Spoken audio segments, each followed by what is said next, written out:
ये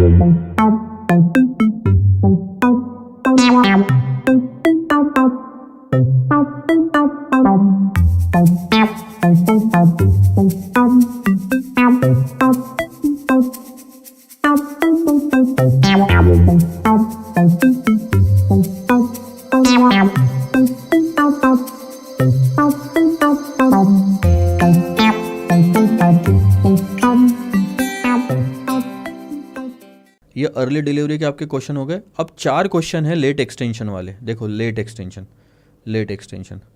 अब ये कहाँ कवर होते हैं?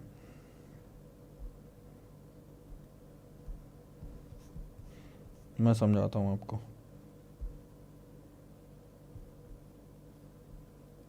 ये देखो, ये वाला पॉइंट हमने अभी अभी कवर कर लिया, 6th वाला, ठीक है। अब आ रहा है 7, 8, 9 और आप देख रहे हो मैंने एक ही साथ कलर करके रखा है। इसका मतलब सब में ट्रीटमेंट ऑलमोस्ट सेम है,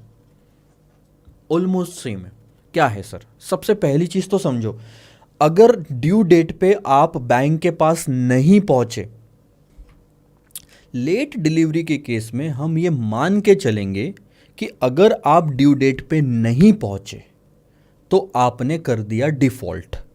यानी बैंक, अब कोई भी किस्सा हो, आपका पर्पस डिलीवर करना हो, कैंसिल करना हो या एक्सटेंशन करना हो, हमने आपको डिफॉल्टर मान लिया तो आपको अब ऑटोमेटिक कैंसिलेशन वाले रूल अप्लाई होते हैं।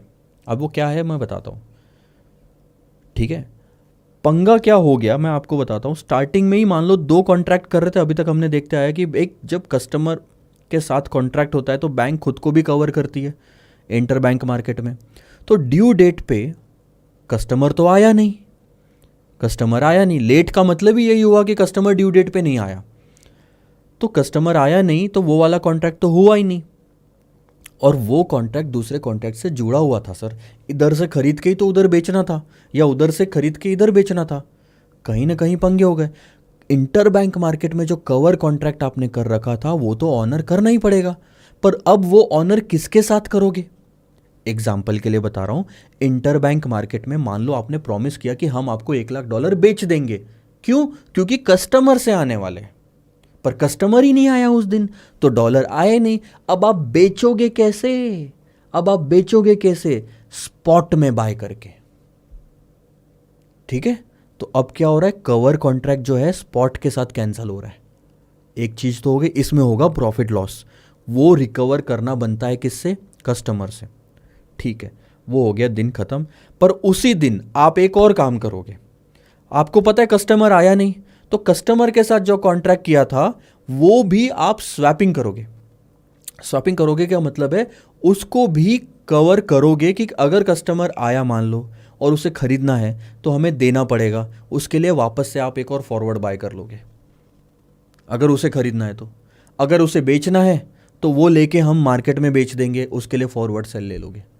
फेडाई के रूल्स बोलते हैं कि बैंक रियलिटी में वो स्वैप वाला कॉन्ट्रैक्ट करे या ना करे, लेकिन स्वैप मान के चलेंगे कि वो स्वैप का कॉन्ट्रैक्ट बैंक करेगी और जो भी लॉस आएगा वो रिकवर किया जाएगा, ठीक है। अब ध्यान देना एक चीज पे, अर्ली डिलीवरी में क्या हो रहा था,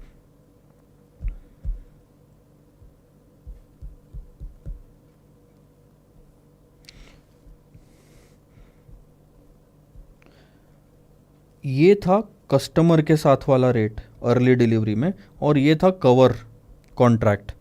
तो आप कस्टमर के साथ वाला रेट स्पॉट में डील कर रहे थे, याद है, अर्ली डिलीवरी में, बट कवर वाले रेट के लिए आप स्वैप ले रहे थे। अब क्या होगा पता है? ये हो गया अर्ली वाला केस और ये हो गया डीले वाला केस, हो एग्जैक्ट सेम रहा है, लेकिन अब ड्यू डेट पे आपका जो कवर कॉन्ट्रैक्ट है इसको आप स्पॉट में डील करोगे, क्लोज कर दो स्पॉट में। और जो कस्टमर, आप ये मान के चलोगे कि कस्टमर अब इस डेट के बाद में कहीं तो आएगा, क्योंकि उसका बैंक अकाउंट आपके पास है, सब डिटेल है आपके पास में, कस्टमर को आके करना तो पड़ेगा ही अब, ठीक है। तो आप इसी पॉइंट पे एक स्वैप वाला कॉन्ट्रैक्ट ले लोगे कस्टमर के कॉन्ट्रैक्ट को कैंसिल करने के लिए। अब ये रियलिटी में बैंक ले या ना ले, फेडाई का बोलना है कि ऐसा मान के चलो बैंक लेगी और इसके बीच में जितना भी लॉस आएगा वो भी कस्टमर को देना पड़ेगा। यानी स्वैप ट्रांजैक्शन बैंक एंटर करे ना करे, स्वैप लॉस तो देना ही पड़ेगा, सिंपल।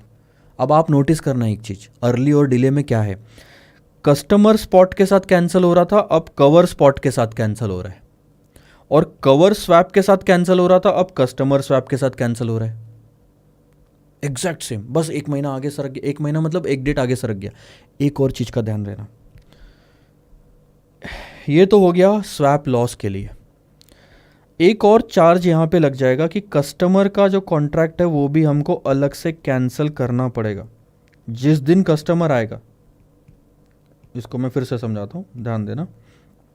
ड्यू डेट के बाद 3 दिन का टाइम होता है, बाय डिफॉल्ट 3 दिन का टाइम होता है कि कस्टमर इस डेट में कहीं पे भी आ जाए और उस दिन के स्पॉट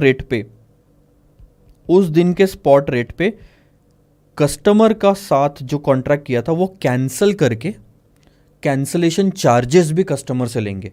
तो ये एक नई चीज आई है। पहले था सिर्फ स्वैप लॉस और इंटरेस्ट, ठीक है, स्वैप लॉस और इंटरेस्ट। अब स्वैप लॉस भी है, इंटरेस्ट भी है और कैंसिलेशन चार्जेस भी है। वो ऐसा, ये इस रेट के साथ में।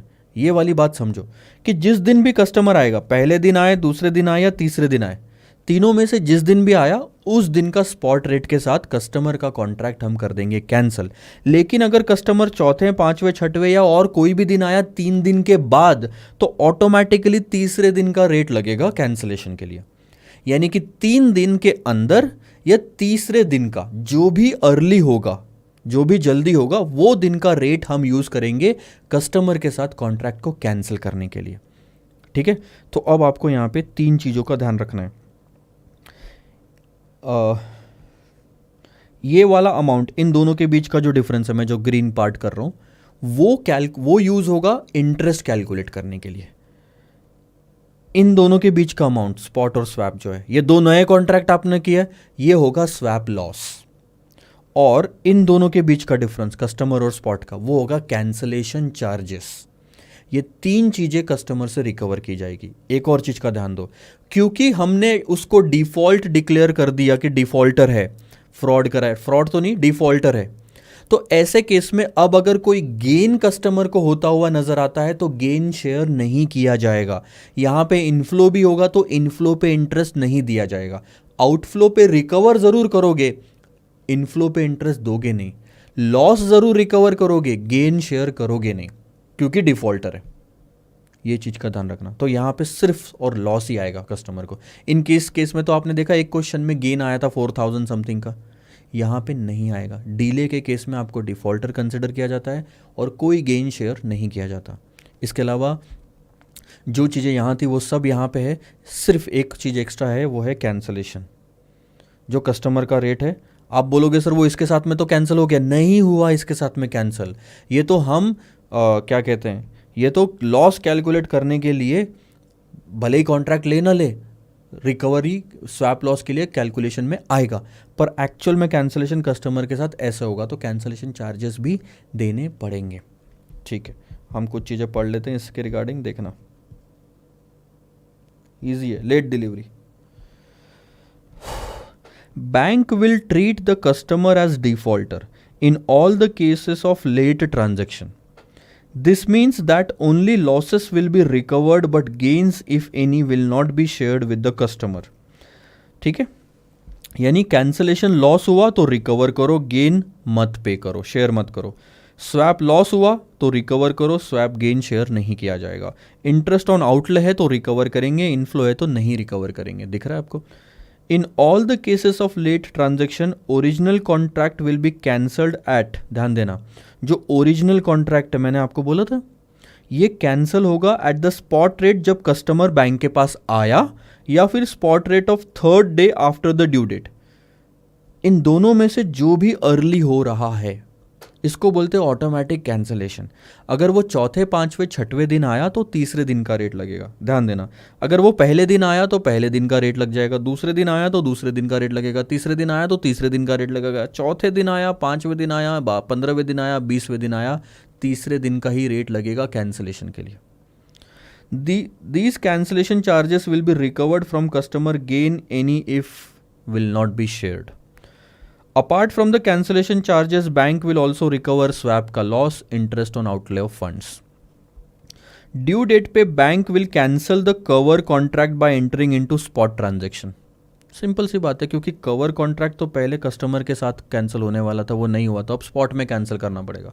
This will result in cash inflow और outflow and bank will recover interest on outflow from the date till the settlement by the customer. जब तक कस्टमर सेटल नहीं कर लेता तब तक का इंटरेस्ट ऑन आउटफ्लो कस्टमर को देना पड़ेगा। अब वो 2 दिन का होगा तो 2 दिन कैलकुलेट करो, 10 दिन होगा तो 10 दिन का इंटरेस्ट कैलकुलेट होगा। Bank will also take the cover for closest forward contract expecting that customer might come for settlement. Customer आएगा ही 2 दिन के बाद, 3 दिन के बाद, तो जितने नज़दीक का आप स्वैप ले सको, कवर ले सको, क्लोजेस्ट फॉरवर्ड कॉन्ट्रैक्ट ले लो। ठीक है ठीक है ठीक है। यहाँ वाला देखो, अर्ली डिलीवरी में देखो ये चीज़ होती थी, सिंपल भाषा में अगर समझोगे तो स्वैप लॉस और गेन होता था, इंटरेस्ट ऑन आउटफ्लो और इनफ्लो होता था। पर लेट डिलीवरी में अगर आप देखोगे तो सिर्फ लॉस स्वैप का, आउटफ्लो ऑन इंटरेस्ट और कैंसिलेशन चार्जेस, ये एक एक्स्ट्रा चीज़ आ गई। ठीक है, देखो इस क्वेश्चन के साथ हम समझेंगे। क्वेश्चन नंबर 10445 ऑलमोस्ट सेम है।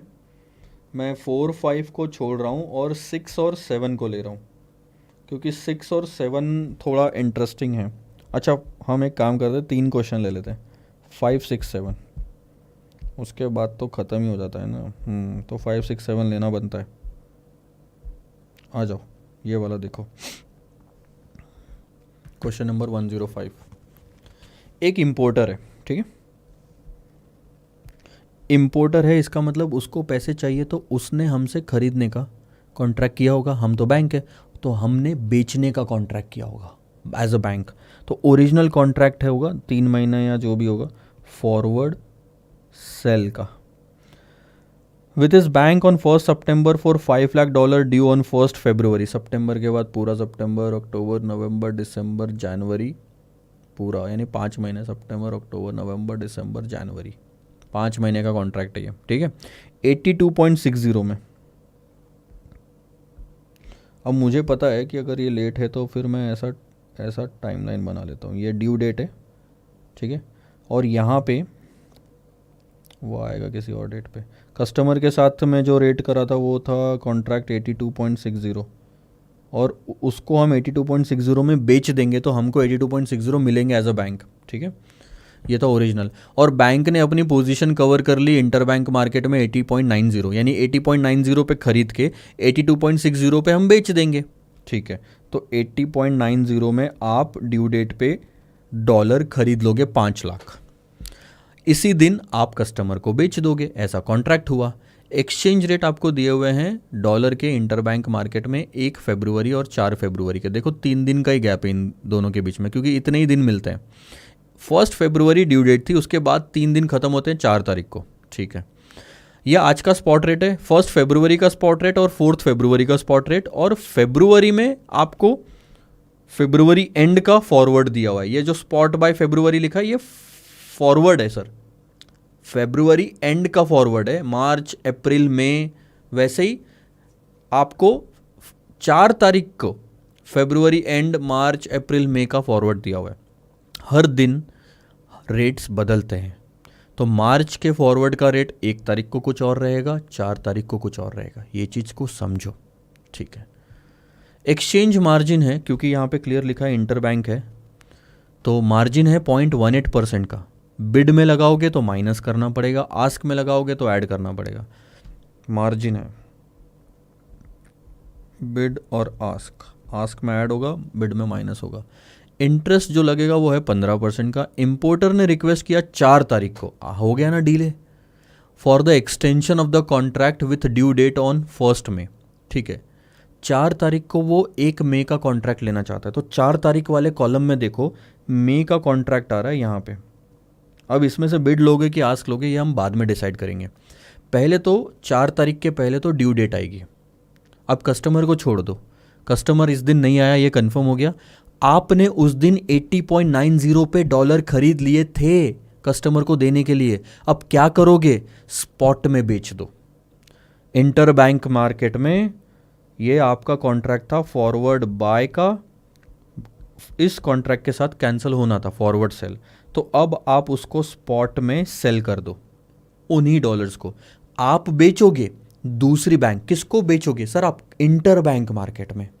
तो दूसरी बैंक जो है वो खरीदेगी, और ये खरीदने का रेट है उनका 80.10। ड्यू डेट पे ही तो आप 1 तारीख को स्पॉट में बेच रहे हो, तो 1 तारीख के कॉलम में मेरा बेचने का, दूसरी बैंक के खरीदने का रेट 80.10, और इंटर बैंक मार्केट में कोई मार्जिन नहीं लगता, तो मैंने बेच दिया 80.10। यहाँ क्लियर मेरा नुकसान हुआ है 0.80 का, दिख रहा है? 90 में खरीद के 10 में बेचा है, चलो ठीक है। और उसी दिन, ध्यान देना ये वाला पार्ट, उसी दिन मैं ये मान के चलूंगा कि इसको भी मेरे को स्वैपिंग में क्लोज करना है कस्टमर का साथ जो कॉन्ट्रैक्ट था, तो क्लोजेस्ट पॉसिबल, क्योंकि 3 दिन तो वैसे भी बाय डिफॉल्ट है, 3 दिन में अपने आप ही कैंसिल हो जाना है, तो क्लोजेस्ट फॉरवर्ड कॉन्ट्रैक्ट लूंगा इसको कैंसिल करने के लिए, ठीक है। फॉरवर्ड सेल को कैंसिल कैसे किया जा सकता है? फॉरवर्ड बाय से इंटर बैंक मार्केट में मैं खरीदना चाहूंगा, क्लोजेस्ट मतलब यही है, क्लोजेस्ट फॉरवर्ड कॉन्ट्रैक्ट, उसके बाद आ रहे हैं ना ये सब। तो 1 फेब को ही क्लोजेस्ट फॉरवर्ड कॉन्ट्रैक्ट में मैं खरीदूंगा, दूसरी बैंक बेचेगी, आस्क रेट लग जाएगा 80.45, और मैं खरीदूंगा तो पैसे दूंगा। दिख रहा? ये चीज समझो कि ड्यू डेट पे 2 चीजें होगी सर। मैं कवर कॉन्ट्रैक्ट को स्पॉट में कैंसिल कर दूंगा सेल करके, तो 80.10 में बेच दिए, और कस्टमर के भी कॉन्ट्रैक्ट के लिए मैंने एक फॉरवर्ड ले लिया आज ही, और वो क्लोजेस्ट पॉसिबल वाला लूंगा मैं, तो 80.45 आ गया, ठीक है। अब आप इसमें देखो फ़ायदा नुकसान हुआ है क्या आपको? इसमें आपको फ़ायदा हुआ है एक्चुअली,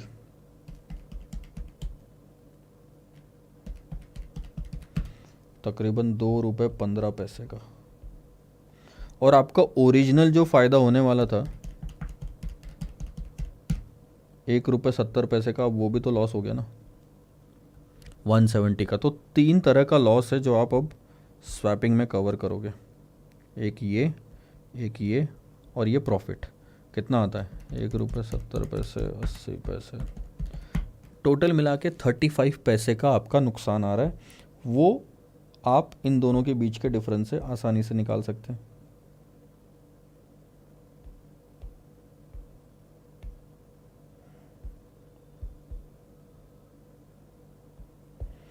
ये इन दोनों के बीच में डिफरेंस देखो, 80.45 जा रहा है, 80.10 आ रहा है, तो आपको 35 पैसे का यहाँ पे नुकसान दिखेगा। तो वो हो गया आपका स्वैप लॉस। तो एक पार्ट तो ये है जो रिकवर करना है, एक पार्ट ये है जिस पे इंटरेस्ट रिकवर करना है। कितने दिन का? 3 दिन का इंटरेस्ट रिकवर होगा, क्योंकि वो 3 दिन में आ गया था ड्यू डेट के, तो 3 दिन का इंटरेस्ट, स्वैप लॉस। इसके अलावा एक और चीज है, जब वो आया 4 तारीख को, तो जब वो आया 4 तारीख को, तो ये वाला जो उसका कॉन्ट्रैक्ट था ये हमें कैंसिल करना है, स्पॉट में कैंसिल होगा 4 तारीख के रेट पे, और कस्टमर के साथ कैंसिल हो रहा है। तो कस्टमर देखना क्या क्या कैंसलेशन का क्या कॉन्ट्रैक्ट लोगे आप, ये बताओ। सबसे पहले तो स्पॉट लोगे, बैंक के एंगल से देखो, सबसे पहले तो स्पॉट लोगे, और कस्टमर के साथ फॉरवर्ड सेल का था, बैंक स्पॉट में बाय करेगी। और एक चीज का और ध्यान देना, अभी तक आप ये वाला जो रेट लिया, ये वाला जो रेट लिया इंटर बैंक के साथ करा, तो दूसरे बैंक के एंगल से देख रहे थे इन रेट्स को। ये वाला जो कर रहे हो कैंसल, फॉरवर्ड सेल को स्पॉट बाय, 4 तारीख को वो आया, ये कस्टमर के साथ कर रहे हो, तो रेट अपने एंगल से देखेंगे हम। स्पॉट में बाय करना है यानी खरीदना है हमें 80.01, और उसमें मार्जिन लेस हो जाएगा क्योंकि बिड रेट है, तो 80.01 लेस 0.18% करोगे तो आता है 79.8660, 79.8650 नियरेस्ट आपका आ गया। 79.8650 में आप बाय कर लोगे, ध्यान देना 79.8650 में आपने खरीदा, और 82.60 में बेचा कस्टमर के साथ, तो ये तो फ़ायदा आपका हुआ, कस्टमर का लॉस हो गया। 82.60 माइनस 79.8650, ये हो गया ₹2 735 का नुकसान कस्टमर का हर डॉलर पे। तो अब आप अल्टीमेटली जाके एक ये रिकवर कर रहे हो, मैं मार्किंग कर देता हूँ दूसरे कलर से, एक इस पे इंटरेस्ट रिकवर करोगे, एक ये लॉस रिकवर करोगे 35 पैसे का स्वैप लॉस, और ये कैंसलेशन चार्जेस रिकवर करोगे। देखते हैं चलो धीरे धीरे। कैंसलेशन का रेट क्या लगा, कैंसलेशन का रेट क्या लगा 79.8650, क्योंकि कस्टमर के साथ 4 तारीख को कैंसिल हुआ है और कस्टमर के साथ पहले फॉरवर्ड सेल था, अब स्पॉट में बाय करना है, हमारे एंगल से रेट देखेंगे 80.01 लगेगा, और कस्टमर को लगाना है तो मार्जिन माइनस करेंगे, माइनस किया क्योंकि बिड रेट है। देख रहा हूँ कितनी सारी चीज़ें ध्यान देनी पड़ती है। तो 80.01 में ये इन्होंने 2 डिजिट में राउंड ऑफ किया। अगर क्वेश्चन में कहीं लिखा हुआ नहीं है ना 2 डिजिट में, अच्छा ये देखो, अब यहाँ पे देखो हमारे रेट्स थोड़े से फ़र्क पड़ जाएगा, यहाँ पे हमको 2 डिजिट में राउंड ऑफ करना है तो थोड़ा सा फ़र्क पड़ेगा, यहाँ पे 87 आ जाएगा शायद, 87 आ गया, ठीक है 2 डिजिट में। क्वेश्चन में क्लियर लिखा है तो उस चीज़ को फॉलो करो। ये रहा कैंसलेशन रेट आ गया हमारा। Amount payable on $5 lakh, 2 rate देखना, कैंसलेशन में 79.87 जो कैंसलेशन का रेट था, और 82.60 बैंक ने बेचा है 82.60 में, तो कस्टमर पे करेगा 82.60 माइनस 79.87, तो ये आता है ₹2.73 ऑन $5 लाख। तो मल्टीप्लाई कर लो, इतना कस्टमर देगा। इसके बाद ध्यान देना, और स्वैप लॉस 35 पैसे का दिख रहा है, वो 5 लाख से मल्टीप्लाई कर लो तो इतना आ जाएगा। इंटरेस्ट ऑन आउटले 80 पैसे का दिख रहा है, मैं आपको फिर से बता देता हूँ, ये देखो 35 पैसे का आपको दिखेगा, ये रहा स्वैप लॉस, और 80 पैसे का आपको दिखेगा इंटरेस्ट ऑन आउटले, वो भी रिकवर किया जाएगा। वो आ रहा है सर 3 दिन का 493। तो टोटल मिला के कॉस्ट देखो, एक तो कैंसलेशन चार्जेस लग गए इतने ₹2.73 ऑन 5 लाख, और स्वैप लॉस लग गया 0.35 पैसा ऑन 5 लाख, और ये इंटरेस्ट लग गया, तो इतना रिकवर करेंगे। इसके बाद में कस्टमर ने बोला एक्सटेंड करना है, कब बोला 4 तारीख को बोला, और कस्टमर हमसे खरीदना चाहता है, हम बेचना चाहते हैं। हम अगर बेचना चाहते हैं कस्टमर को तो सेल रेट लगेगा, आस्क रेट, और कस्टमर के साथ है तो हमारे एंगल से देखेंगे, तो हमारे एंगल से आस्क रेट क्या आएगा 80.90, और उस क्योंकि वो आस्क है तो उसमें मार्जिन ऐड होगा 80.90, रुको 75, उसने मे का ही मांगा ना, थोड़ी सी गलती है, या तो वो मे का मांगेगा। अब देखो हो सकता है क्वेश्चन में 1-2 बार ऐसा हो चुका है, तो मैं आपको बता रहा हूँ, गलती से ये नंबरिंग जो है फरवरी मार्च अप्रैल में, या अगर जनवरी फरवरी मार्च अप्रैल आई होगी या कुछ तो ऐसा आया होगा, उन्होंने गलती से ये रेट ले लिया है 80.75 आज का, अप्रैल का रेट लिया है, जबकि मई का चाहिए, तो मई का 80.90 ही है। तो ये इंस्टीट्यूट का मैं आपसे रिक्वेस्ट करूंगा कि नवंबर 20 का एक बार सजेस्टेड चेक करना, अगर उन्होंने ठीक किया होगा तो ठीक है, अगर मई का ही चाहिए तो ये थोड़ा आंसर ना बदल जाएगा, यहाँ आएगा 80.90, मैं इसको ठीक कर लेता हूँ इंस्टीट्यूट का सजेस्टेड देखने के बाद, यहाँ आएगा 80.90 इंटू 0.18%, तो वो होता है 0.1415 होता है वैसे राउंड ऑफ में तो, और ये आएगा 81.05 ऐसे। वो मंथ को ऊपर नीचे लेने के चक्कर में हुआ 1-2 बार इंस्टीट्यूट का, मैं आपको बताता हूँ।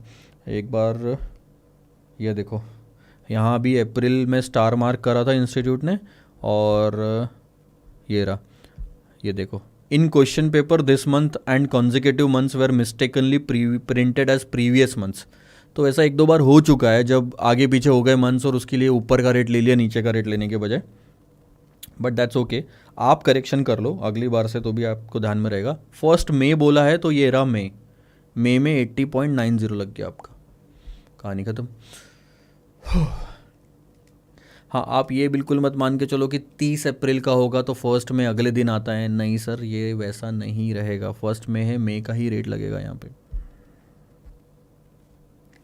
आगे चलते हैं, क्वेश्चन नंबर 106 देखते हैं। अब ये वाला क्वेश्चन कैसा है, इस वाले क्वेश्चन, पिछला वाला क्वेश्चन तो एक्सटेंशन का था, ये वाला क्वेश्चन है कैंसलेशन, डिलीवरी और एक्सटेंशन, तीनों पूछा है इसमें। पर इससे आंसर ज़्यादा बदलता नहीं है। कैंसलेशन हो, एक्सटेंशन हो, डिलीवरी हो, कुछ 2-3 चार्जेस है, वो तो तीनों केस में पे करना है। ठीक है, तो कैंसलेशन करोगे तो भी कैंसलेशन पे करना है, कहानी खत्म। डिलीवरी दोगे तो डिलीवरी में ये कैंसलेशन तो पे करना ही है, प्लस डिलीवरी का स्पॉट रेट ले लो, जिस दिन आया उसी दिन डिलीवरी ले लो, उस दिन का रेट लग जाएगा। ठीक है, और एक्सटेंड करना है तो आगे का फॉरवर्ड रेट हम दे देंगे। पर ये जो कैंसलेशन का अमाउंट है वो तीनों केस में सेम रहेगा। देखो, on 10th July N importer entered into a forward contract. Importer है, उसे फॉरेन करेंसी चाहिए, हम बेचेंगे, हमने करा फॉरवर्ड सेल कॉन्ट्रैक्ट, हम उसको 66.84 पे बेचेंगे। ठीक है, ये पैसा हमारे पास आएगा और हमने कवर कर लिया खुद को कि इंटर बैंक में ड्यू डेट पे इस रेट पे हम खरीदेंगे 68 पे और 84 में उसको बेच देंगे। ये था नॉर्मल हमारा कॉन्ट्रैक्ट, दो ओरिजिनल कॉन्ट्रैक्ट। बट जाहिर सी बात है, अगर टाइम पे हो जाता तो दोनों एक दूसरे से सेटल हो जाते, हम प्रॉफिट लेके चले जाते, लेकिन डिले हो गया। डिले हो गया तो कस्टमर आया नहीं तो ये वाला जो पार्ट है अभी तक डिलीवर हुआ नहीं, मतलब ऑनर हुआ नहीं। तो हमने जो डॉलर खरीदे उसको देने के लिए वो डॉलर हमने स्पॉट में निकालना पड़ेगा। ये वाला कॉन्ट्रैक्ट कौन सा है, ये था फॉरवर्ड बाय, ये था फॉरवर्ड सेल। अब देखो यहाँ पे सिंपल सा इमेजिन करना शुरू करो, ये है ड्यू डेट, अब वो आया 2 दिन बाद, 10 तारीख के बाद 12 दिया ना, तो कवर कॉन्ट्रैक्ट जो था हमारा वो था फॉरवर्ड बाय और ये था फॉरवर्ड सेल। बाय करने वाले थे हम 66.68 में, सेल करने वाले थे 66.84 में, ध्यान देना मेरी तरफ। ठीक है, ये दोनों एक ही दिन होना चाहिए था ड्यू डेट को, लेकिन हुआ नहीं क्योंकि कस्टमर आया नहीं तो हमने तो बाय कर लिया ना, हम क्यों डिफ़ॉल्ट करेंगे इंटर बैंक में, तो हमारे को भी पेनल्टी लग जाएगी। तो हमने तो बाय कर लिया एक 50,000 डॉलर और वो हमें उसी दिन स्पॉट में बेचना पड़ा। तो क्या कॉन्ट्रैक्ट होगा इसमें, स्पॉट सेल होगा। सही बात है, बाय का सेल स्पॉट पे, और इंटर बैंक मार्केट में हो रहा है ना, तो दूसरे बैंक के एंगल से रेट देखोगे, ड्यू डेट पे स्पॉट में सेल करना है। ये रही ड्यू डेट, पहले तो ड्यू डेट पकड़ लिया, और हम बेचना चाहते हैं, दूसरी बैंक खरीदना चाहती है, तो स्पॉट रेट लग गया 66.15।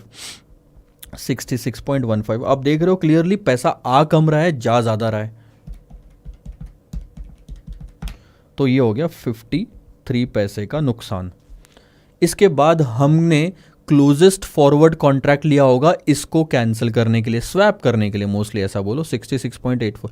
तो फॉरवर्ड सेल था, क्लोजेस्ट फॉरवर्ड कॉन्ट्रैक्ट हो जाएगा फॉरवर्ड बाय। और किस दिन लिया सर ये फॉरवर्ड बाय, ड्यू डेट पे ही हम ले चुके थे, तो 10 तारीख को ही क्लोजेस्ट फॉरवर्ड कॉन्ट्रैक्ट ये है, और हम बाय करना चाहते हैं एज अ बैंक, वो भी इंटर बैंक के साथ ही होगा, वो कस्टमर के साथ नहीं हो रहा ये रेट, इंटर बैंक में ही हो रहा है, कस्टमर के साथ तो अभी बाकी है। तो इंटर बैंक में हम बाय करना चाहते हैं, दूसरी बैंक बेचेगी, तो ये रेट लगेगा 66 पॉइंट, बाय करेंगे 32। यहाँ हमको थोड़ा सा ये सेल में पॉजिटिव आंसर आएगा। तो 66.84 माइनस 66.32 करोगे तो यहाँ 52 पैसे का आपको गेन दिख रहा है। ठीक है, और आपका जो प्रॉफिट होने वाला था 66.68 माइनस 66.84 वो था कुछ 16 पैसे का, तो 16 पैसे यानी 16 पैसे का आपका प्रॉफिट का नुकसान। अब ये जो 3 फिगर्स है सर, इन 3 फिगर का हो जाएगा टोटल 1, 2 और 3, नेट में आपको 17 पैसे 17 पैसे का आपको लॉस नज़र आएगा, और ये रिकवर किया जाएगा कस्टमर से। यहाँ पे ये मत बोलना कि सर गेन तो उसके साथ शेयर ही नहीं किया जा रहा है तो हमको इसे इग्नोर करना चाहिए और 53 और 16 लेना चाहिए, नहीं। पर्पस क्या है गेन शेयर नहीं करने का, कि नेट फिगर अगर देने की बनती है तो मत दो, ये तो एडजस्ट होएगा 52 का 53 के साथ, उसके साथ एडजस्ट होगा ही सर। या आप ऐसे निकाल लो 0.16, 53, 52, या आप इन दोनों के बीच में डिफरेंस निकाल लो, वो भी 17 पैसा ज़्यादा ही दिखेगा गया हुआ, तो लॉस है। स्वैप लॉस आ गया 17 पैसे का। ठीक है, तो मैं मार्किंग कर लेता हूँ। एक ये वाला पैसा रिकवर करेंगे, इस पे इंटरेस्ट रिकवर करेंगे, और एक और है कैंसलेशन। कैंसलेशन कब होगा? जब कस्टमर हमारे पास आएगा, वो आया 12 तारीख को। ठीक है, उसके साथ ओरिजिनल कॉन्ट्रैक्ट देखो यहाँ पे था फॉरवर्ड सेल का, तो उसी दिन स्पॉट में बाय का कॉन्ट्रैक्ट करेंगे हम उसके साथ कैंसिल करने के लिए। तो ये आ जाएगा स्पॉट बाय। और अब ध्यान देना, अब हम कस्टमर के साथ डायरेक्टली डील कर रहे हैं, तो रेट हमारे एंगल से लो। हम बाय करना चाहते हैं, बिड रेट लगेगा। अभी तक इसके पहले ये जो था स्वैप वाला इंटर बैंक था ट्रांजैक्शन, तो दूसरे बैंक के एंगल से रेट ले रहे थे। ये हमारे एंगल से हो जाएगा, क्योंकि हम कस्टमर के साथ डायरेक्टली डील कर रहे हैं। 65.96 बिड रेट है, बिड में तो मार्जिन माइनस होता है सर, तो 0.10% माइनस हो जाएगा। 65.9600 लेस 0.1%, वो आता है 65.8940, राउंड ऑफ टू 65.8950, नियरेस्ट 0.0025, 0.0025 तक राउंड ऑफ कर देना, ऐसे कैंसिलेशन और एक्सटेंशन डिलीवरी इन सब के कॉन्ट्रैक्ट्स में। तो 65.8950 ये आपका कैंसिलेशन चार्जेस बन गया। ठीक है, 65.8950, 65.8950। ध्यान देना, बैंक ज़्यादा रख रही है 66.84 और कम में बाय कर रही है कस्टमर के साथ में, तो कस्टमर का ही लॉस बनता है। कितना? वो हो गया, रुको, 65.8950 माइनस 66.84, तो 0.945 का लॉस। तो अब हो गया ये एक। तो ये जो तीन मैंने मार्किंग करे ना, ये हो गया कैंसलेशन चार्जेस, जो हो गया इन दोनों के बीच का डिफरेंस, कस्टमर के साथ जो पहले का रेट था और स्पॉट पे जो कैंसिल करा, ये कैंसलेशन चार्जेस। ये स्वैप लॉस, और ये हो गया इंटरेस्ट ऑन आउटले के लिए। कहानी खत्म। पहले इन तीन की टोटल कर लेते हैं। ये देखो रेट मैच कर रहा है 65.8950, 50,000 पे वो जो मैंने निकाला था ना 0.945, 50,000 इंटू 0.945, तो आता है 47,250 का लॉस। किए कैंसिलेशन चार्जेस हो गए। ठीक है, 17 पैसा इंटू 50,000, तो 8,500, 8,500 स्वैप लॉस हो गया। 53 पैसे पे आप इंटरेस्ट चार्ज करोगे 2 दिन के लिए, क्योंकि 2 दिन बाद कस्टमर आ गया था, वो उसी दिन सेटल हो गया, तो 2 दिन तक का ही तो इंटरेस्ट लगाएंगे फिर हम।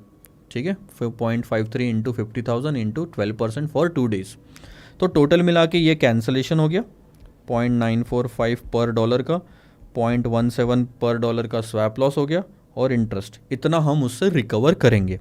अब आते हैं मेन मुद्दे पे, 55,767। अब क्वेश्चन बोलता है कि अगर उसने कैंसिल करा तो क्या? कैंसिलेशन चार्जेस पे करो, घर जाओ। एग्जीक्यूट करा तो क्या? सिंपल सी बात है, कैंसिलेशन चार्जेस पे करो।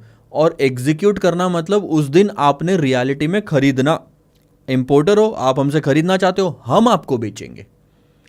कब बेचेंगे? जिस दिन आप हमारे पास आए। तो हम जो बेचेंगे तो कौन सा रेट लगेगा सर? कस्टमर को बेच रहे हैं ना, तो हमारे एंगल से रेट देखेंगे 65.9900 पे मार्जिन ऐड करके। ठीक है, और अगर आप एक्सटेंशन करना चाहते हो तो पहले कैंसिलेशन चार्जेस पे करो। और एक्सटेंशन कब का चाहिए? कब का चाहिए? 10 नवंबर का। ठीक है, अब एक चीज़ ध्यान देना, बच्चे बहुत गड़बड़ कर देते हैं। 10 नवंबर है तो वो 10th वाले कॉलम में देखना चालू कर देंगे। अरे ये तो 10 सितंबर है, 10 नवंबर को 10 सितंबर में नहीं देखेंगे सर। गलती से भी मत ये रेट ले लेना, बच्चे यही गलती करते हैं। 10 नवंबर है, लेकिन ये आपने एक्सटेंशन के लिए कब बोला होगा? 12 तारीख को। ड्यू डेट पे तो आप आए नहीं, तभी तो डिफ़ॉल्टर हुए। आ जाते तो डिफ़ॉल्टर थोड़ी होते। तो 12 तारीख को आप आए और आपने नवंबर का एक्सटेंशन मांगा कि आप नवंबर में आके खरीद लोगे। आप इंपोर्टर हो, कस्टमर। तो कस्टमर बैंक से नवंबर में खरीदेगा, बैंक बेचेगा कस्टमर को, आस्क रेट लगेगा। तो 66.49 और उसमें मार्जिन ऐड कर दो। तो देखना 65.99 आ गया एग्जीक्यूट के टाइम पे, 66.49 आ गया एक्सटेंशन के टाइम पे। 65.99 आ गया, एग्जीक्यूट के टाइम पे मार्जिन ऐड कर दिया 60, और ये इन्होंने क्या करा,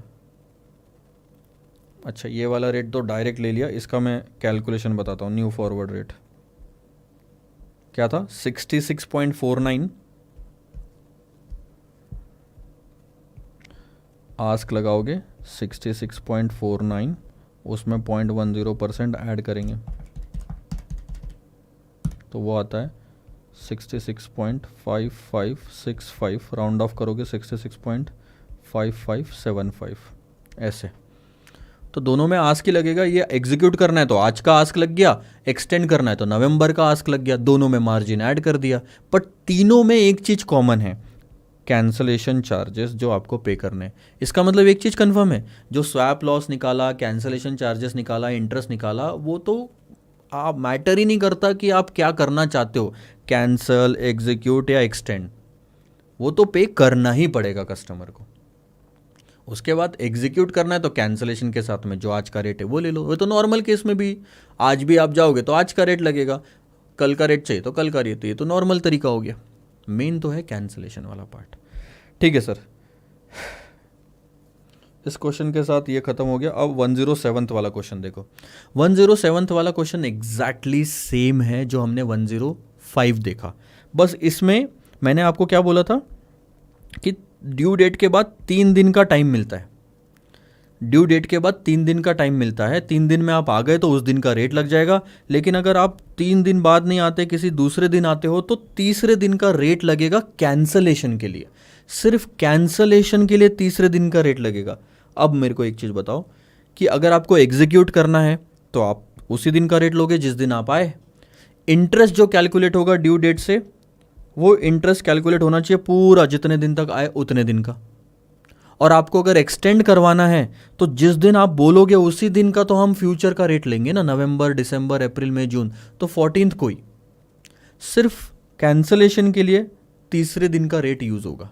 तो अब हम इस क्वेश्चन को देख लेते हैं एक बार शांति से और फिर इसको करते हैं क्लोज। आओ। Z has to remit $1 lakh for her daughters education on 4th April. Accordingly उसने फॉरवर्ड कॉन्ट्रैक्ट बुक कर लिया कि वो हमसे खरीद के लेके जाएगा या जाएगी, फॉर हर डॉटर, तो वो हमसे खरीद के लेके जाएगी, तो हम बेचेंगे। तो हम यहाँ पे बेचना चाहते हैं, ये है ड्यू डेट और ये है 7 तारीख, और वो आई 14th को। लेजीनेस देखो, 14th को हमारे पास आई। ठीक है, चलो कोई बात नहीं। अब ध्यान देना, तो हमने उसको जो बेचने का कॉन्ट्रैक्ट किया था वो था 73.8775,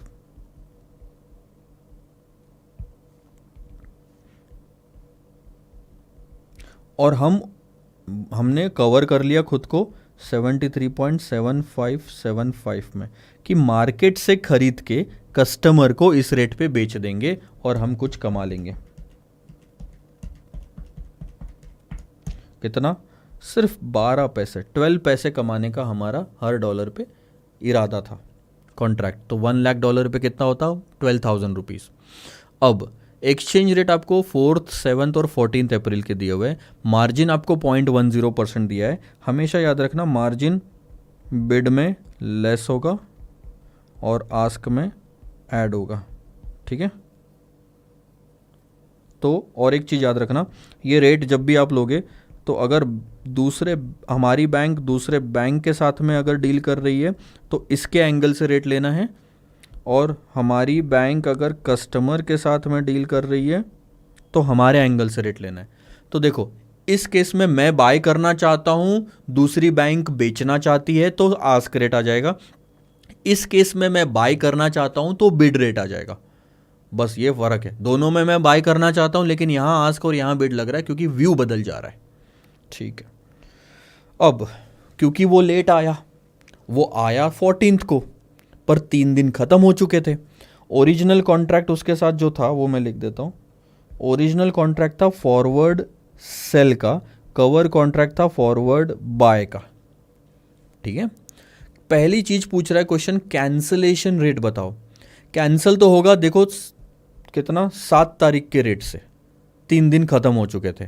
ठीक है, और किसके साथ कैंसिल कर रहे हैं? कस्टमर के साथ कैंसिल कर रहे हैं। ये वाला। तो फॉरवर्ड सेल है तो क्या लोगे आप, 7 तारीख का आप क्या लोगे, 7 तारीख को ही आप बोलोगे स्पॉट में आप बाय करोगे। कस्टमर के साथ बाय करोगे तो ये रेट लगेगा, क्योंकि आप कस्टमर के साथ ले रहे हो 73.1575। इसमें से मार्जिन माइनस होगा सर, माइनस होगा क्योंकि बिड है, ठीक हो। तो अब मैं एक चीज़ पहले कंप्लीट कर लेता हूँ, 1575 क्लियर हो जाएगी चीज़। ये देखो, आपने स्पॉट में बाय करा 1575, मार्जिन आपने लेस करा और राउंड ऑफ करा। 3 चीज़ें, ये चीज़ याद रखना है। स्पॉट में बाय करा तो बिड लिया, फिर मार्जिन है बिड में लेस होगा, और फिर राउंड ऑफ किया, कैंसिलेशन का रेट आ गया। कैंसिलेशन का रेट आ गया तो कैंसिलेशन रेट और कस्टमर के साथ जो रेट था उन दोनों के बीच में जो डिफरेंस आएगा, इस पे आप बेचने वाले थे, इस पे आपने खरीदा, तो आपका कस्टमर का इतना नुकसान आता है। This is the amount payable which is also called as cancellation charges, ठीक है। अब इसके बाद देखो लेकिन कस्टमर तो आया, ये तो सब हमने करा 7 तारीख को, लेकिन कस्टमर 4 तारीख को आया ही नहीं। तो 4 तारीख को 2 ट्रांजेक्शन हमने कर लिए थे हमारे एंड पे। हमने कवर कॉन्ट्रैक्ट को कैंसिल कर लिया था स्पॉट में सेल करके, फॉरवर्ड बाय था, स्पॉट में सेल कर दिया, और ये सब इंटर बैंक मार्केट में हो रहा है। तो दूसरे बैंक के एंगल से देखेंगे, स्पॉट में सेल करा 4 तारीख को, दूसरी बैंक ने बाय करा 73.2775,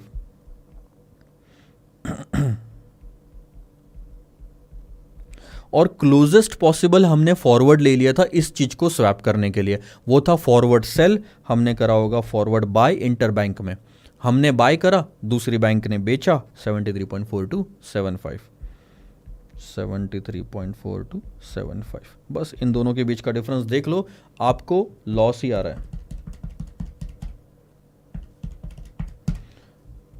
15 पैसे का लॉस रिकवर करोगे, और ये जो इन दोनों के बीच जो डिफरेंस आ रहा है वो तो आप इंटरेस्ट के लिए कैलकुलेट करोगे, 48 पैसा, ठीक है। और इन दोनों के बीच डिफरेंस देख लेता हूँ,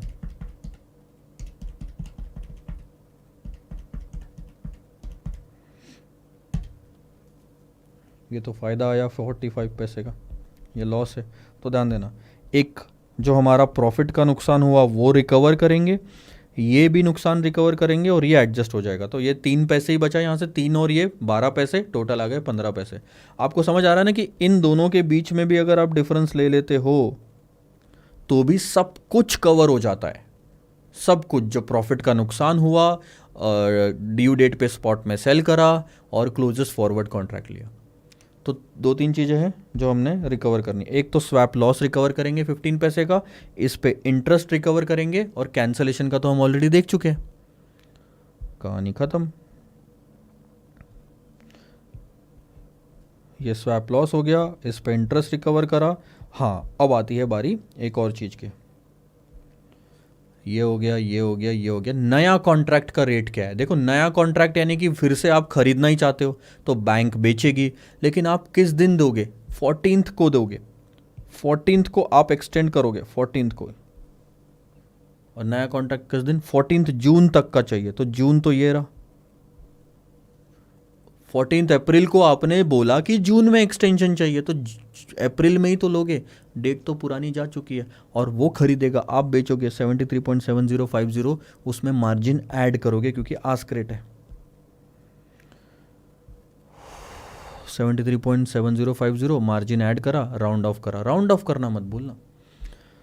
टोटल कॉस्ट कितनी आएगी सर? टोटल कॉस्ट आएगी, एक तो ये जो कैंसिलेशन चार्जेस है, स्वैप लॉस है और इंटरेस्ट है, 79,000, 15,000 और ये क्या 47। हाँ, एक ये चीज़ देखो, ये मुझे गलत लगती है इंस्टीट्यूट की, इन्होंने 3 दिन का ही इंटरेस्ट कैलकुलेट करा है, जबकि 4 से लेके 14th तक ये तकरीबन 10 दिन का इंटरेस्ट होना चाहिए। तो यहाँ पे I am not agreeing with the institutes answer.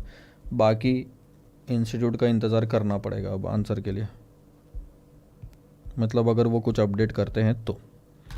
इसी के साथ सर हमारा पूरे 9 के 9 पार्ट ख़त्म हुए फॉरवर्ड कॉन्ट्रैक्ट के। अब आपको समझ आया? मैं आपको समराइज़ करता हूँ सर, बहुत सिंपल है। 9 चीज़ थी। ड्यू डेट पे डिलीवरी देते हो, कोई टेंशन ही नहीं है इसमें, तो जो एग्री किया उस पर सेटल कर लो। बिफोर कैंसिलेशन या ड्यू डेट पे कैंसिलेशन करते हो तो एक चीज़ का ध्यान रखना है, सबसे पहले तो अपोजिट कॉन्ट्रैक्ट लो, सेल है तो बाय, बाय है तो सेल, बैंक के एंगल से सब कुछ सॉल्व करो। और दूसरा ये चीज़ इंश्योर करो कि जो कैंसिल करने वाला कॉन्ट्रैक्ट है वो भी ओरिजिनल कॉन्ट्रैक्ट के टाइम पे ही एक्सपायर हो रहा हो। एक्सटेंशन भी एग्जैक्ट सेम है कैंसिलेशन जैसा, एक्सटेंशन में सिर्फ एक नया कॉन्ट्रैक्ट और आ जाता है फॉर द बैलेंस पीरियड। अब आती है बारी अर्ली डिलीवरी।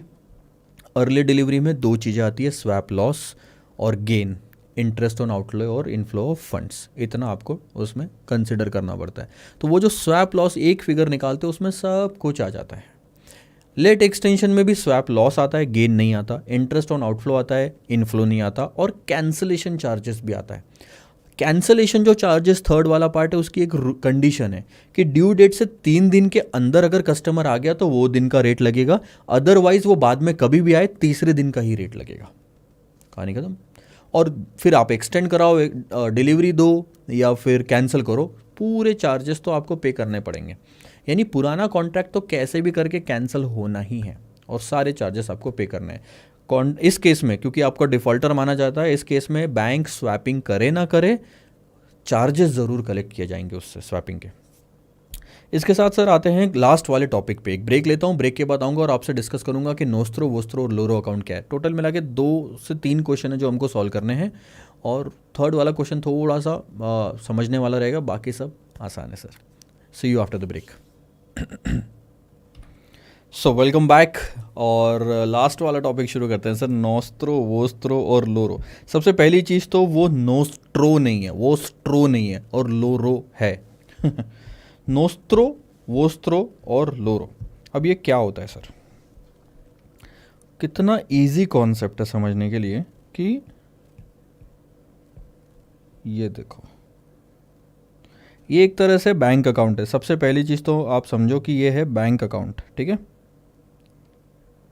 और इसका हमने डुप्लीकेट बनाया यहाँ पे, इसका डुप्लीकेट बनाया यहाँ पे। लेट्स से ये है अमेरिका, ये है इंडिया, ठीक है, ये है बैंक ऑफ अमेरिका, ये है ICICI बैंक, और ये है SBI बैंक। सिंपल भाषा में समझते हैं, बहुत आसान सा। और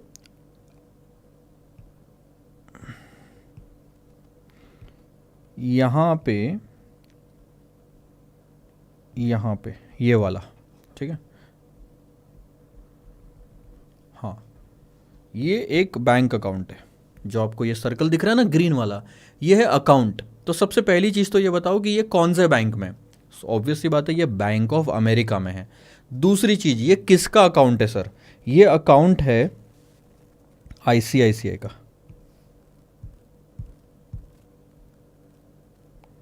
एक सेकंड ना,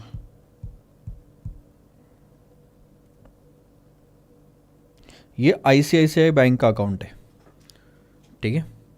तो ICICI का अकाउंट जो है, ICICI बैंक क्या बोलेगी, ये है माय अकाउंट। सही बात है, ये बोल सकती है, माय बोल सकती है उसको, ठीक है, माय अकाउंट। और बैंक किसकी है? योर बैंक बोल सकती है, ठीक है। अब बैंक ऑफ अमेरिका के लिए बताओ, बैंक ऑफ अमेरिका क्या बोलेगा उसको? बैंक ऑफ अमेरिका इसको क्या बोलेगा? Your account in my bank, मेरी बैंक में आपका अकाउंट है, तो वो ये बोलेगा my bank. Your account my bank, ठीक है। और SBI तो छोड़ो, बाद में बात करेंगे। अब ध्यान देना, जब भी कभी ऐसी सिचुएशन आती है कि किसी अकाउंट को हम अपना बोलते हैं किसी और के बैंक में, वो अकाउंट हमारे लिए नोस्त्रो कहलाता है। नोस्त्रो की डेफिनेशन ही यही कहती है कि it should be my account in your bank. Nostro, ठीक है, ये रहा nostro. It should be my account in your bank, that account is nostro for me. और ये वाली जो सिचुएशन है ना कि आपका अकाउंट मेरी बैंक में है, इसको वोस्त्रो बोलते हैं। तो ये कौन बोलेगा? बैंक ऑफ अमेरिका बोलेगा कि ये वाला अकाउंट जो आप बोल रहे हो ना, ये हमारे लिए वोस्त्रो है, आपके लिए नोस्त्रो है। तो ये जो 3 चीजें मैं बोल रहा था, नोस्त्रो वोस्त्रो लोरो, ये 3 अलग अलग अकाउंट नहीं है सर, एक ही अकाउंट है, अलग अलग इंसान के लिए अलग अलग नाम है। तो नोस्त्रो हो गया ICICI के लिए, क्योंकि my account your bank. Vostro हो गया बैंक ऑफ अमेरिका के लिए, क्योंकि मेरी ही बैंक में आपका अकाउंट है। और एक और चीज़ ध्यान देना, जब एसबीआई इस अकाउंट का इस्तेमाल करेगी, मान लो कब कब करेगी ये भी बताता हूँ मैं आपको। मान लो एसबीआई को किसी पार्टी को यहाँ पे पेमेंट करना है बैंक ऑफ अमेरिका में, तो एसबीआई चाहती है कि आईसीआईसीआई बैंक को डायरेक्ट करती है कि आपके अकाउंट से इसको पेमेंट करवा दो। तो एक तरह से एसबीआई क्या कर रही है, आईसीआईसीआई बैंक का अकाउंट इस्तेमाल कर रही है उस पार्टी को पेमेंट करने के लिए। तो ऐसे में एसबीआई के लिए अगर आप देखोगे तो ना तो अकाउंट उसका है एसबीआई का, ना ही बैंक उसकी है। तो ये रहा their account, there bank, simple. ना अकाउंट उसका ना बैंक उसकी। योर अकाउंट योर बैंक बोलो, देयर अकाउंट देयर बैंक बोलो। तो ऐसे केस में ये अकाउंट एसबीआई के लिए बन जाता है लोरो अकाउंट। थोड़ा टाइम लगेगा आपको समझने में, पर अगर अकाउंट मेरा है तो नोस्त्रो, अकाउंट मेरा है तो नोस्त्रो। अकाउंट आपका है, अगर मैं बोल रहा हूँ किसी और को कि ये अकाउंट तो आपका है और मेरी बैंक में, तो वोस्त्रो। पर ये अकाउंट आपका है और किसी और ही बैंक में, आप ही के बैंक में, दूसरे बैंक में, तो वो हो गया loro. Same account can be nostro, vostro और लोरो। ये चीज़ आपको थोड़ा समझनी है। इस पर थ्योरी पूछी जा सकती है। 3rd वॉल्यूम में आपको इस पर 3-4 मार्क्स का एक्सप्लेनेशन दिया हुआ है, तो बस डायग्राम निकालनी है, 2-3 चीज, दो सेंटेंसेस लिखने हैं हर एक के लिए, और एग्जाम्पल देना नहीं भूलना है। एग्जाम्पल दो, ठीक है सर। आ जाओ अभी हम कुछ क्वेश्चन करते हैं। आज सच तो उतना उसका काम आएगा नहीं अभी। Question number 108। XYZ एक बैंक है एम्स्टर्डम में, ठीक है। एम्स्टर्डम में बैंक है, एम्स्टर्डम की जो करेंसी है हम ये यहाँ यूरो लेंगे, और वो परचेज करना चाहती है रुपीज़ 25 मिलियन 250 लाख रुपए, 2.5 करोड़ के आसपास आता है, अगेंस्ट पाउंड। ये नहीं कि वो तीनों करेंसी आ गई, मेरी होम करेंसी है यूरो और मुझे चाहिए रुपीस, और पाउंड बेच के मैं रुपीस खरीदना चाहता हूं। अगेंस्ट का क्या मतलब है, एम्स्टर्डम बैंक रुपीस खरीदना चाहती है पाउंड बेच के, फॉर फंडिंग देयर नोस्त्रो अकाउंट। अब एम्स्टर्डम बैंक का नोस्त्रो अकाउंट में पैसा डालना है, और तो वो हो गया nostro. And they have credited loro account with bank of London. अब बहुत दिमाग लगाना पड़ेगा आपको ये चीज़ समझने के लिए। सबसे पहली चीज़ तो देखो, फंडिंग देयर नोस्त्रो मतलब नोस्त्रो में पैसा डालना है। कौन सा पैसा डालोगे आप, ये तो निकल रहा है आपके पास से पाउंड, पाउंड तो निकल रहा है, तो रुपीस जा रहा है ना उस अकाउंट में। और अगर नोस्त्रो अकाउंट में रुपीस जा रहा है तो नोस्त्रो अकाउंट कहाँ होगा, इंडिया में। वो अकाउंट कहाँ होगा, इंडिया में होगा। तो अब ध्यान देना, एंड हैव क्रेडिटेड मतलब हमने पैसा डाला है, तुम हमारे नोस्त्रो में डाल दो इंडियन बैंक में, और हमने तुम्हारे लंदन बैंक में पैसा डाल दिया है। तो अब मैं इसका पहले तो आपको हिस्ट्री बताता हूँ कि क्या हुआ होगा, तब आपको समझ में आएगा। तो ये है सर आपका एम्स्टर्डम बैंक, ये है एक इंडिया का बैंक, और ये ले लो आप लंदन, ठीक है। तो मैं तीनों का वो लिख देता हूँ, ये एम्स्टर्डम है,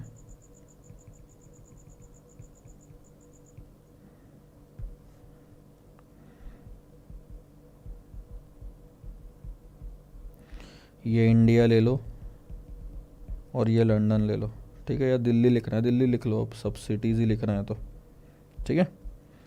अब एक चीज़ का ध्यान देना, मैं 2 अकाउंट ओपन कर रहा हूँ।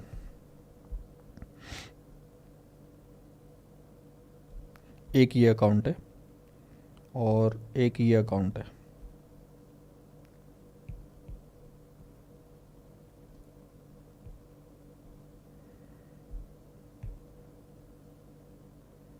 ठीक है। एक नोस्त्रो है एक लोरो है। अब एम्स्टर्डम के एंगल से देखो, उनको नोस्त्रो अकाउंट में पैसे डालने थे और वो रुपीज़ में डालने हैं, तो नोस्त्रो अकाउंट रुपीज़ वाला होगा, यानी इंडिया वाला होगा।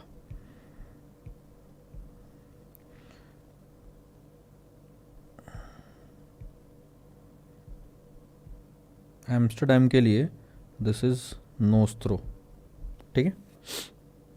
और एम्स्टर्डम ने लोरो अकाउंट में पैसे डाल दिए, ये इस अकाउंट में पाउंड जमा करा दिए, तो ये एम्स्टर्डम के लिए हो गया लोरो। यानी कि ना बैंक एम्स्टरडेम की है ना अकाउंट एम्स्टरडेम का है। तो पहली बात तो ये बताओ कि लंदन बैंक में जो अकाउंट है वो है किसका? वो सर अकाउंट है इंडियन बैंक का। इंडियन बैंक के लिए नोस्ट्रो अकाउंट है वो। अब देखना हुआ क्या, मैं स्टोरी बताता हूँ। एम्स्टरडेम बैंक ने बोला कि इंडियन बैंक को कि आप मेरे अकाउंट में जो आपके पास है उसमें 25 लाख रुपए डाल दो।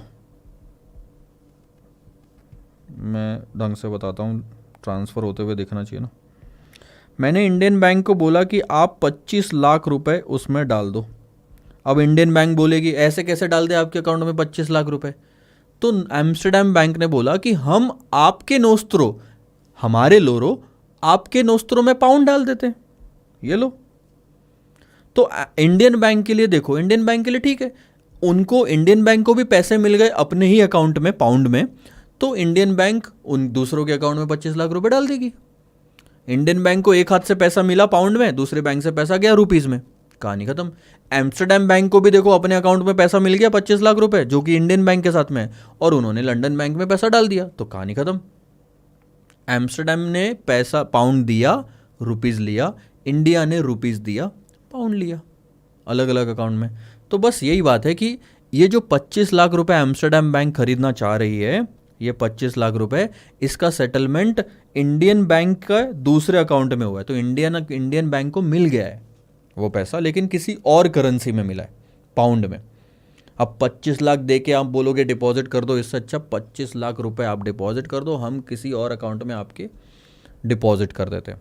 क्वेश्चन ये आता है कि कितना अमाउंट पाउंड का यहाँ पे एम्स्टरडेम बैंक ने डिपॉजिट करा होगा। क्वेश्चन सॉल्व करते वक्त दिक्कत नहीं आएगी, वो तो क्रॉस रेट का सिंपल क्वेश्चन है, समझना थोड़ा सा डिफिकल्ट था।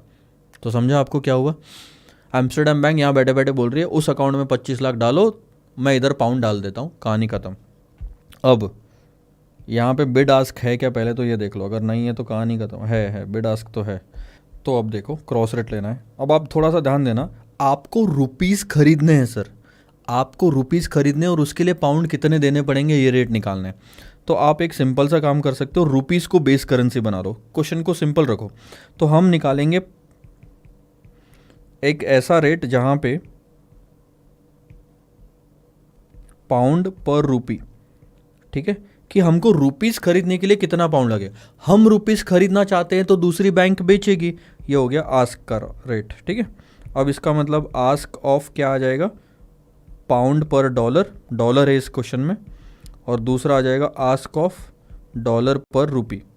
बट आप देखना आपको दोनों रेट्स उल्टे दिए हुए, ये है रुपी पर डॉलर और ये है पाउंड, रुपी पर डॉलर, ये है डॉलर पर पाउंड। हमको चाहिए पाउंड पर डॉलर, ये देखो। तो ऐसे में क्या करना पड़ेगा सर, रिवर्स कर दो सब कुछ। तो जब रिवर्स करोगे तो ये हो जाएगा 1 by bid of dollar per pound into 1 by bid of rupee per dollar. अब तो आपको बराबर दिया हुआ है डॉलर पर पाउंड, रुपी पर डॉलर, तो बिड रेट उठाना है आपको, ठीक है। ये आस्क नहीं उठाओगे, बिड ये रहा 61.3625 और 1.5260। तो ये आ जाएगा 1 डिवाइडेड बाई 1.5260 इंटू 61.3625। करो कैलकुलेशन। तो 1 डिवाइडेड बाई 0.02487, राउंडिंग ऑफ का इशू आएगा थोड़ा सा, ये आंसर आता है 40.2113। ज़्यादा आना चाहिए, एक सेकेंड ना, 61.3625 इंटू 1.5260, 93.63। हाँ पाउंड पर रुपी आ रहा है ना अपना तो आंसर, तो ये आएगा 0.0107। राउंडिंग ऑफ का थोड़ा इशू आएगा यहाँ पे। तो ये है सर पाउंड पर रुपी। टोटल रुपीज़ आपको कितने चाहिए, 250 लाख्स, 25 मिलियन है ना, 25 मिलियन, हाँ 250 लाख बोलो या 25 मिलियन बोलो, एक ही बात है। ये हो गया 25 मिलियन, ठीक है, कर लो मल्टीप्लाई। तो कितना डॉलर आ रहे, सॉरी कितने पाउंड आ रहे, 267,500। इतने पाउंड आपको डिपॉजिट कराने पड़ेंगे सर लोरो अकाउंट में, ताकि आपको 25 लाख रुपए मिल जाए अपने नोस्त्रो अकाउंट में। आपको रुपीस खरीदना था तो रुपीस बेस करेंसी बना के आस्क रेट ले लिया। ऑब्वियसली रुपीस बेस करेंसी लगा ही था मेरे को कि इन्वर्स करना पड़ेगा, करा इन्वर्स प्रॉपरली और रेट आ गया 267,500। अब यहाँ देखो क्या रेट आ रहा है, ये रहा 267,500। ये वाला क्वेश्चन थोड़ा इजी है, ये आप होमवर्क ले लो, बहुत ही सिंपल सा है। मतलब एक रेट 15 मिलियन को 51 से डिवाइड कर दिया, आंसर आ गया वाली बात है। अब ये है सर आपका नेक्स्ट वाला क्वेश्चन। एक क्वेश्चन मैं समझाऊंगा 3 में से और बाकी 2 आप कर पाओगे। इजी वाला मैं छोड़ देता हूँ, ये वाला जैसे इजी है पहला वाला, और दूसरा वाला भी मेरे को इजी लगता है, मैं तीसरा वाला ले लेता हूँ 112th वाला। तो ये क्वेश्चन समझने में आपको थोड़ा मतलब डिफ़िकल्ट है तो ये भी ले लेंगे, तो पहले के 2 तो आसानी से हो जाएंगे। आइए sir, you as a foreign dealer, last question of the chapter. एक क्वेश्चन हमने आई थिंक पोस्टपोन करा है, वो था कोई तो क्वेश्चन था जिसमें नॉमिनल रेट रियल रेट की बात आती है, वो हम अगले चैप्टर में लेंगे, ठीक है। You as a dealer in foreign exchange have the following position in GBP on 31st October 2019। have the following position in GBP on 31st October 2019। Pound में आपकी पोजीशन क्या है? सबसे पहले तो उन्होंने बोला balance in nostro account credit. Nostro account एक तरह से बैंक अकाउंट होता है और उसमें हमारे पास 2 लाख पाउंड पड़े हुए हैं। तो देखो क्या करना है, ये क्वेश्चन नंबर है 112। तो हम एक काम करते हैं, यहाँ पे नोस्त्रो अकाउंट बना लेते हैं। नोस्त्रो अकाउंट में क्या होगा, एक होगा डेबिट बैलेंस, एक होगा क्रेडिट बैलेंस, और हमारे पास 2 लाख का ओपनिंग पड़ा हुआ है, ठीक है। इसकी ना बैटरी कम हो जाती है तो ये ऐसा नखरे करता है कभी कभी।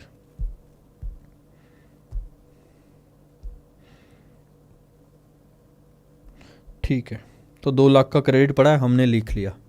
अब ये वाला पार्ट हो गया, एक एक करके हमको पार्ट को ऐड करते जाना है। अब ओपनिंग पोजीशन ओवरबॉट। अब ये देखो, ये है इंटरेस्टिंग वाला part.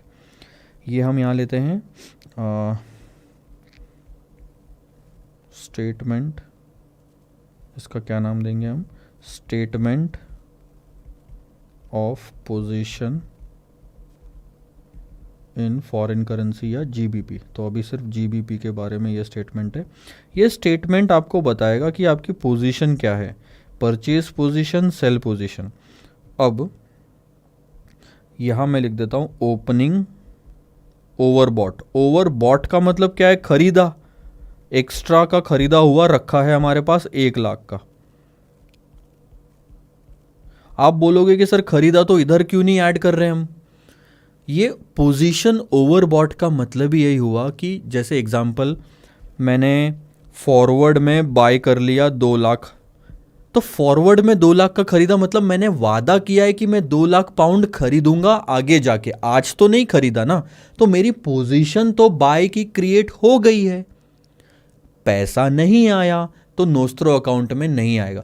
नोस्त्रो account is a real bank account, तो रियल में कैश का जब फ्लो होगा तब यहां एंट्री आएगी।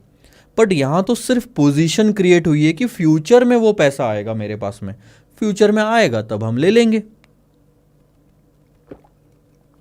पर आप समझो तो सही, एज अ फॉरेक्स डीलर आप कितने ही लोगों के साथ में दिन भर में डील करते हो, तो जितने भी कॉन्ट्रैक्ट किए उसकी अकाउंटिंग तो करनी पड़ेगी। अकाउंटिंग में आप ऐसा स्टेटमेंट बनाओगे। और ओवरबॉट पोजीशन ओपनिंग का मतलब क्या है, ओपनिंग यानी कि पिछला रजिस्टर मान लो आपका खत्म हो गया, तो उसमें जो भी क्लोजिंग आई टोटल नेट में आया कि आपने टोटल में इतने डॉलर्स खरीदे, इतने पाउंड आपके ओवरबॉट आ रहे, खरीदे हुए साइड में ज़्यादा आ रहे, तो ये ओवरबॉट पोजीशन ओपनिंग। अगले रजिस्टर में जब आप एंट्री शुरू करोगे तो ओपनिंग लिखोगे ना, जो पिछला क्लोजिंग था, तो वो है 1 लाख का ओवरबॉट है, इसलिए परचेज साइड में लिख दिया। अब देखना, purchase the bill on London. अब अ बिल ऑन लंडन, पहली बात तो ये बिल हमने परचेज किया है, हम है फॉरेक्स डीलर, हमको किसने बेचा, जिसने बिल बनाया। और लंदन पे बिल बनाने वाले को क्या बोलूंगा मैं, एक्सपोर्टर। जनरली जिसने बिल बनाया होता है वो हमें बिल ला के देगा। तो मैंने परचेज करा, इसका मतलब क्या है कि एक्सपोर्टर को वो पैसा आने वाला है। एक्सपोर्टर ने कस्टमर को सेल किया होगा ना कुछ पाउंड में। तो मैं बैक एंड पिछली मतलब इसके पीछे की स्टोरी बता रहा हूँ। एक्सपोर्टर ने कुछ माल भेजा, कस्टमर को बेचा और उसके लिए इनवॉइस बना दिया 1,60,000 पाउंड का। अब आगे जाके 3 महीने बाद कस्टमर एक्सपोर्टर को पैसा दे देगा, लेकिन एक्सपोर्टर को चाहिए आज ही, तो वो बिल लेके आ गया हमारे पास में। हमारे पास आया और उसने बिल हमको बेच दिया, यानी डिस्काउंटिंग के लिए दे दिया और हमने परचेस कर लिया। अब जब हम बिल परचेस कर रहे हैं तो रियलिटी में तो कैश नहीं आ रही ना वो वाली करेंसी, पर एक तरह से हमने परचेस करके ये क्लियर कर दिया कि 3 महीने बाद अब कस्टमर से हम ले लेंगे पैसा और आपको आज दे देंगे कुछ रुपीस ये कन्वर्ट करके। तो अब 3 महीने बाद हमारे पास पैसा आएगा जीबीपी में। तो ये परचेज पोजीशन हो गई। Purchase the bill on London कहां लिखोगे सर?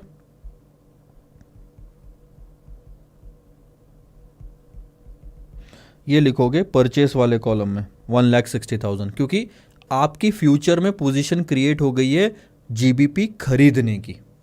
ठीक है।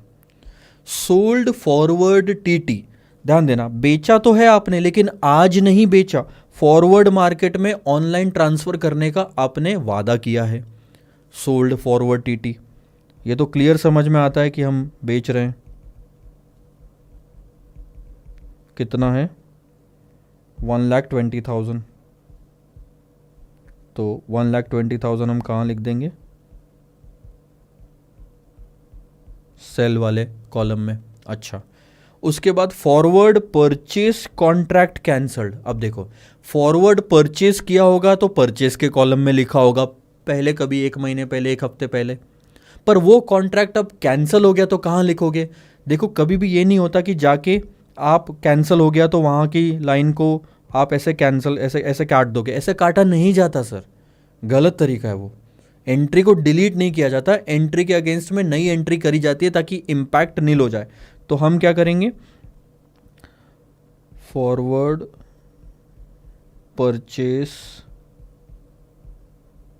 कैंसिल हुआ है ना, तो एक तो मैं पहले इन सबको थोड़ा सा इधर लिख लेता हूँ, यहाँ से लिखना शुरू करते हैं। अब ये कैंसिल हुआ है, कैंसिल हुआ तो मैंने सेल साइड में लिखना है। जब परचेस कॉन्ट्रैक्ट किया था तब बाय साइड में या परचेस साइड में लिखा होगा, अब कैंसिल हो रहा है तो सेल साइड में लिख देता हूँ। इससे ऑटोमेटिकली इम्पैक्ट ज़ीरो हो जाएगा, क्योंकि एक परचेस में लिखो एक सेल में लिखो सेम अमाउंट, तो ज़ीरो हो गया इम्पैक्ट। फॉरवर्ड परचेस कैंसल्ड, समझा? ओवरबॉट था तो परचेस साइड में लिखा, परचेस किया बिल तो परचेस साइड में लिखा, सेल किया फॉरवर्ड में तो सेल साइड में लिखा, परचेस कैंसिल हुआ तो मैंने परचेस का अपोजिट यानी सेल में करा। अब देखो, रेमिटेड बाय टीटी, रेमिटेड मतलब सच में ट्रांसफर करा, ये तो रियल कैश फ्लो भी है।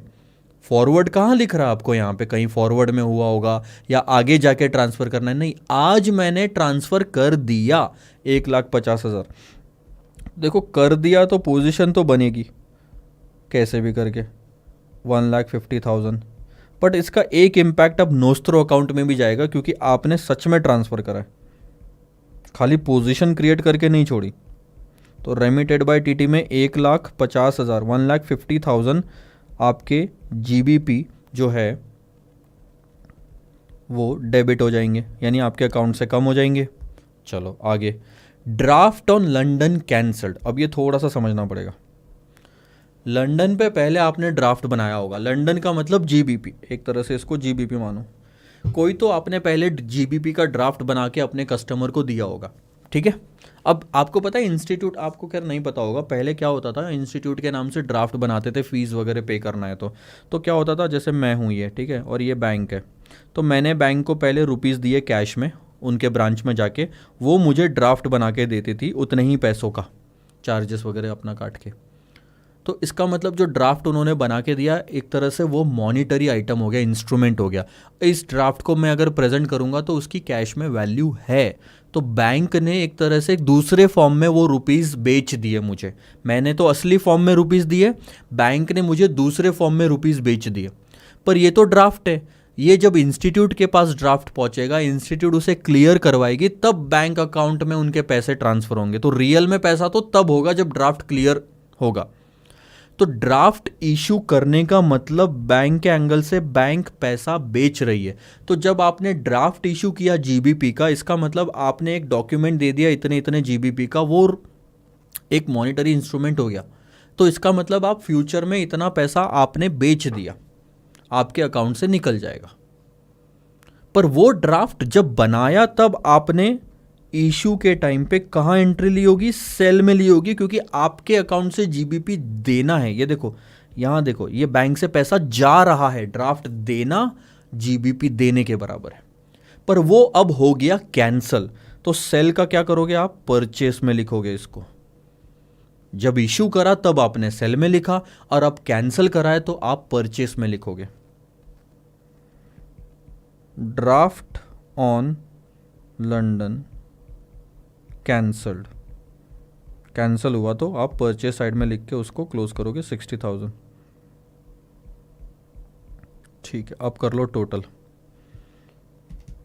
260, 1,60,000, 60,000, ये हो गया 3,20,000, ये हो गया 3,30,000। आपको दिख रहा है अभी ओवर सोल्ड पोजिशन है 10,000 की। इसके अलावा यहाँ पे क्रेडिट बैलेंस है 50,000 का। तो नोस्त्रो में बैलेंस 50 का हो गया और पोजीशन ओवर सोल्ड है 10 की। ठीक है, अब क्वेश्चन क्या बोलता है? Decide the steps would you take decide the steps would you take if you are required to maintain a credit balance of 65,000 GBP in Nostro account and oversold position of GBP 20,000। कुछ तो गड़बड़ हुई है, मैंने कोई amount छोड़ी तो नहीं है ना? नहीं है, चलो ठीक है। तो क्वेश्चन क्लियर बोलता है कि ओवरसोल्ड पोजीशन 20,000 की दिखनी चाहिए और नोस्ट्रो अकाउंट में बैलेंस 65 का दिखना चाहिए।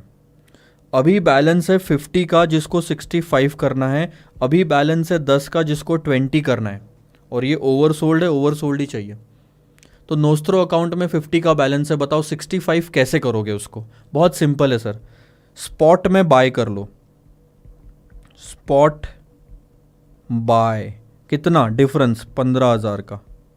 अच्छा, डेबिट नहीं होगा ना, ये क्रेडिट में जाएगा।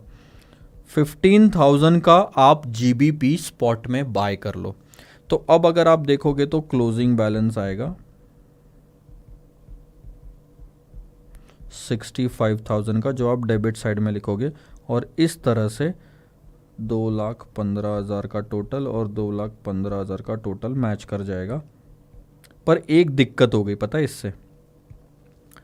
जैसे ही आपने स्पॉट में बाय किया 15,000, वैसे ही पोजीशन क्रिएट हो गई। तो वो आपको एंट्री यहां पे भी लेनी पड़ेगी, स्पॉट बाय 15,000। ठीक है, तो आपका ये वाला काम तो हो गया सर। जो नोस्ट्रो अकाउंट को 50 का 65 करना था, ये तो काम हो गया। लेकिन अब एक पंगा हो गया, ओवर सोल्ड पोजीशन 10 की थी जिसे 20 करना था, अब ओवर बॉट पोजीशन 5 की हो गई। देख लो, 335 इधर आ रहा है, 330 उधर आ रहा है टोटल। तो अब आप क्या करोगे? अब आपको कुछ ऐसा करना पड़ेगा कि आप की ओवर सोल्ड पोजीशन 20,000 की आ जाए। ओवर सोल्ड पोजीशन 20,000 के आने के लिए आपको यहाँ पे 25,000 लिखना ज़रूरी है। मैं सही बोल रहा हूँ क्या? देख लो, 355 हो जाएगा और ये 335 हो जाएगा। ये तो बात सही है कि हमको सेल वाले साइड में 25,000 लिखने की ज़रूरत है, पर ये ट्रांजैक्शन क्या होगा? सिंपल है सर, स्पॉट में आप सेल कर दो। अगर आप स्पॉट में जैसे बाय किया था वैसे सेल कर दोगे तो आपका काम हो गया। ये देखो, 3 35, 355। तो यहाँ आप लिखोगे क्लोजिंग ओवर सोल्ड 20,000। पर एक दिक्कत हो गई, जैसे ही आपने स्पॉट में सेल किया 25,000 GBP, वो यहाँ से भी माइनस हो जाएगा और फिर यहाँ का बैलेंस गड़बड़ा जाएगा। ऐसे से तो सर बहुत दिक्कत हो जाएगी, यहाँ ऐड करो तो इधर दिक्कत है, यहाँ ऐड करो तो इधर दिक्कत है। तो क्या सोल्यूशन है? एक सोल्यूशन है, 25,000 के GBP बेचो, लेकिन स्पॉट में मत बेचो। स्पॉट में बेचना यानी रियल में कैश फ्लो करना। आप कुछ ऐसा बेचो फॉरवर्ड में। फॉरवर्ड में बेचने का मतलब क्या हो गया कि सर मैं सिर्फ वादा कर रहा हूं बेचने का। अगर आप फॉरवर्ड सेल दिखाओगे ना तो 25,000 सेल में यहां तो आ जाएंगे और यहां भी नहीं आएंगे नोस्त्रो, तो यहां का बैलेंस भी गड़बड़ाएगा नहीं आपका। तो ये रहा आपका final answer, forward sell. Ultimately spot में या फॉरवर्ड में बाय और सेल करके ही बैलेंस आपका डिजायर्ड वाला आ जाएगा। यह है सर स्टेटमेंट बनाना। और आपका अल्टीमेट सॉल्यूशन क्या है पता है? In order to keep the balance of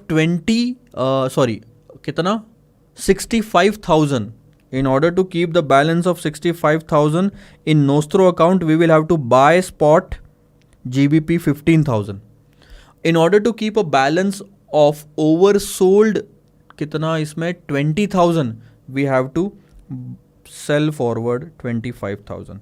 तो हमने यहाँ स्पॉट में बाय किया 15,000 GBP, यहाँ फॉरवर्ड में सेल किया 25,000 GBP, तब जाके दोनों का बैलेंस उतना आया जितना चाहिए।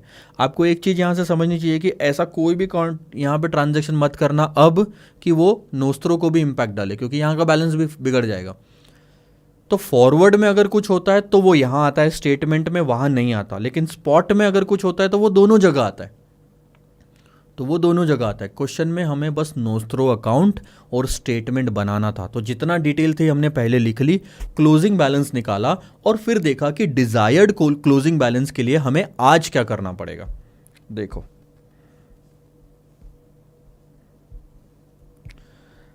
बाय स्पॉट TT 15,000, जैसे ये करोगे वैसे ही आपका 50 + 15 65 का बैलेंस हो जाएगा नोस्त्रो में। और उसके बाद में पंगा ये हो जाएगा कि आपकी ओवरबॉट पोजीशन आ जाएगी 5,000 की। उसको कवर अप करने के लिए आपको सेल फॉरवर्ड करना पड़ेगा 25,000 का। तो वो 5,000 माइनस होके 20,000 की पोजीशन क्रिएट हो जाएगी और नोस्त्रो अकाउंट भी अफेक्ट नहीं होगा। कहानी खत्म। ऐसे ही है इसके पहले के 2 क्वेश्चन। इसके साथ सर अपना फॉरेक्स का चैप्टर ऑलमोस्ट क्या मतलब पूरा ख़त्म होता है। एक क्वेश्चन बचा रहता है, वो अगले चैप्टर में देखेंगे। फॉरेक्स का ही एक्सटेंशन है अगला वाला चैप्टर, तकरीबन 18 क्वेश्चन है, वो भी आसानी से ख़त्म हो जाएंगे। मतलब उसमें ज़्यादा ये नहीं है, कॉन्सेप्ट्स नहीं हैं इसमें ज़्यादा। इसमें मैक्सिमम इस्तेमाल आपका होगा नेट प्रेजेंट वैल्यू का। NPV जो देख रहे हो आप, NPV नेट प्रेजेंट वैल्यू जो निकालनी होती है, कैश इनफ्लो माइनस आउटफ्लो, वो हम यहाँ पे निकालेंगे। NPV is a good concept which you have already learned in the intermediate financial management. वही कॉन्सेप्ट का इस्तेमाल करेंगे फॉरेन करेंसी के साथ। तो यहाँ पे एक्सचेंज रेट भी आएगा, NPV भी आएगा, डिस्काउंटिंग भी आएगा। इसमें क्वेश्चंस बहुत बड़े बड़े होते हैं। मेरा एक सजेशन है सर आपको, मैं आपको थोड़ा स्ट्रेट फॉरवर्ड बताता हूँ, being a fast track. 18 question है इसमें, ठीक है। आखिरी के क्वेश्चन काफ़ी बड़े हैं।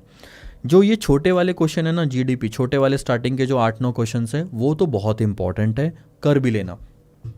मैं बाकी के क्वेश्चन छोड़ने की बात नहीं कर रहा हूँ, मैं बाकी के क्वेश्चन आखिरी में रखने की बात कर रहा हूँ कि आप कॉर्पोरेट वैल्यूएशन, मर्जर, ये सब कंप्लीट कर लो, सारे चैप्टर SFM के सब कुछ कंप्लीट कर लो। उसके बाद अगर आपको टाइम मिलता है तो आप इन पे टाइम इन्वेस्ट करना, पढ़ने में भी और एग्ज़ाम में भी। एग्ज़ाम में गलती से भी क्वेश्चन आया इन पे तो 10-10 मार्क्स का आएगा, पर 10 मार्क्स को हासिल करने के लिए आपका इसमें टाइम बहुत जाएगा। आप देखोगे जब हम सॉल्व करेंगे क्वेश्चन तो ये बहुत बड़े बड़े क्वेश्चन हैं। उसमें पंगा क्या होगा, उसमें कहीं ना कहीं बीच में एक फिगर अगर गलत हो गई तो आगे की सारी स्टेप्स गलत हो जाएगी। स्टेप्स भी सही रही तो आपकी वैल्यूज़ गलत आएगी और उससे मार्क्स मिलेंगे 0। तो 1 घंटा डाला 10 मार्क्स के क्वेश्चन के लिए और मार्क्स 0 मिले, बहुत अखरेगा आपको। ऐसे टाइम पे आप कोशिश करना कि एग्ज़ाम में भी इस चैप्टर के क्वेश्चन अगर बड़े आते हैं तो आप उसको सबसे आखिरी में सॉल्व करने के लिए रखो, बीच में कहीं बिल्कुल हाथ मत लगाना। हाँ, ये क्वेश्चन छोटे हैं स्टार्टिंग के, तो ये तो बिल्कुल हाथ लगा लेना, फटाक से कंप्लीट हो भी जाएंगे और इजीली 8 मार्क्स मिल भी जाएंगे। छोटे क्वेश्चन पे 8 मार्क्स है, बट उनके दुगने और तिगने साइज के जो क्वेश्चंस है, 3 गुना साइज के, उस पर सिर्फ 10 मार्क्स, 2 मार्क्स एक्स्ट्रा मिलेंगे, 10 मार्क्स का क्वेश्चन बना देंगे वो लोग, जो कि गलत है सर। तो मेरा पर्सनल सजेशन है, अगर टाइम कम मिलता है एग्ज़ाम में और पढ़ाई में, इसको आखिरी में रखो, ये चैप्टर, ये 5-10 क्वेश्चन होने के बाद, तो आपका काफ़ी ईजी जाएगा, एक अच्छी प्लानिंग हो पाएगी। अगले लेक्चर में मिलते हैं सर इंटरनेशनल फाइनेंशियल मैनेजमेंट से रिलेटेड क्वेश्चंस देखने के लिए। हार्डली 2 से 3 लेक्चर लगेंगे, उसमें ये चैप्टर ख़त्म हो जाएगा। मेन तो क्वेश्चन इधर में है, similar type of question homework में जाएंगे, डिफरेंट टाइप ऑफ क्वेश्चन जो है वो हम वहीं सॉल्व करेंगे, क्योंकि बहुत बड़े क्वेश्चन है तो फॉर्मेट वगैरह बनाते बैठेंगे, उसमें टाइम जाएगा। But you are going to enjoy, there are few concept that you need to learn. इसमें 2-3 कॉन्सेप्ट बहुत तगड़े तगड़े हैं, जैसे जीडीपी बोलता हूँ, GDR, ADR, global deposit receipt क्या होता है, होम करेंसी और फॉरेन करेंसी अप्रोच क्या है वो हम सीखेंगे। इसके बाद नॉमिनल रेट, रियल रेट, ये सीखेंगे। और एक और आएगा सर आपको यहाँ पे गेयर्ड और अनगेयर्ड बीटा, वो भी कॉन्सेप्ट हम इसी चैप्टर में सीख लेंगे, जो आपको आगे जाके मर्जर में भी काम आने वाला है। So stay excited for the next chapter, sir. This is going to be an interesting part, which we are going to finish in like minimum number of hours. See you.